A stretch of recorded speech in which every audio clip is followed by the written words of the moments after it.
Je disais tantôt, ma seconde question est celle-ci.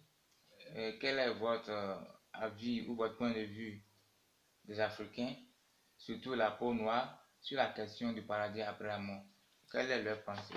Ok, bon, ça veut dire que leur pensée dans la société, c'est chacun de nous ne veut pas le perdre. Ça veut dire que tout le monde veut être au paradis.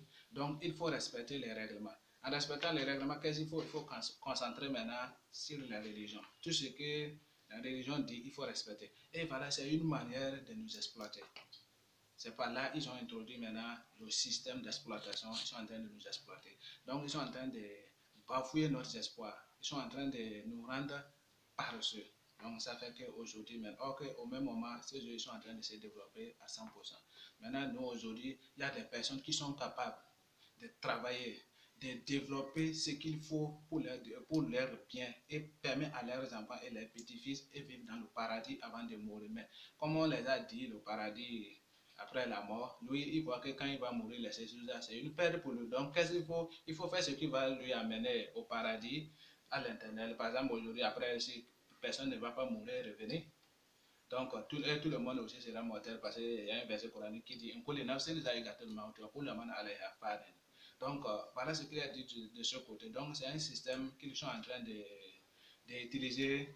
Ils sont derrière cette religion. Les colonisateurs, ils n'ont pas encore parti. Ils sont derrière cette religion en train de nous exploiter, en train de nous diviser. Tu vas voir qu'un peu partout, c'est l'église, un peu partout, c'est la mosquée. Maintenant, qu'est-ce qui fait que cela sera en train de multiplier nombreux comme. Et voilà que notre production, on n'est pas en train. Ça veut dire que les mosquées aujourd'hui, en train de multiplier, les églises en train de multiplier. Oh, mais dans notre production, on n'est pas en train de multiplier. Tu vas voir qu'aujourd'hui, si tu vas dans les villages, ça fait pitié.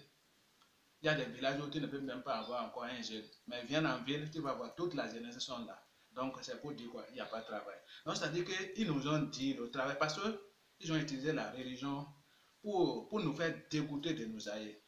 Ça veut dire qu'aujourd'hui, un Africain, il ne veut pas encore porter un prénom en langue parce qu'ils ont déjà dit que son grand-papa était sorcier, son grand-papa est malfaiteur. Donc, ça veut dire que lui-même, il doit ignorer. Donc, ce que les grands-parents faisaient, on a tous ignoré. Donc, ça veut dire qu'on est en train de consommer aujourd'hui presque 100% de la culture étrangère qui est venue de l'étranger. Comme les produits alimentaires, comme tout, presque tout. Donc, c'est quand ils vont finir d'exploiter tout ça qu'ils vont nous rejeter. Donc, c'est dans ce reset-là maintenant que l'Afrique va regretter, surtout l'Afrique noire. On sera regretté. Parce qu'aujourd'hui, nous sommes dans notre territoire en pensant que nous sommes de nous-mêmes. Non, nous sommes toujours des esclaves et nous sommes des étrangers, c'est nous. Parce qu'aujourd'hui, maintenant, s'il y a une situation, il faut régler, il faut aller en Europe, il faut aller en Asie, il faut aller demander conseil et soutien avant de venir le régler. Tu auras une situation avec ton frère, mais il faut aller à l'étranger. Il faut aller consulter quelqu'un qui ne vous connaît même pas. Il faut aller lui poser le problème. C'est lui qui va réfléchir comment tu vas régler ta maison. Comment tu vas construire ta maison et puis c'est une autre personne qui sera en train de t'utiliser dans ta maison. Et cette maison ne peut pas porter ton nom.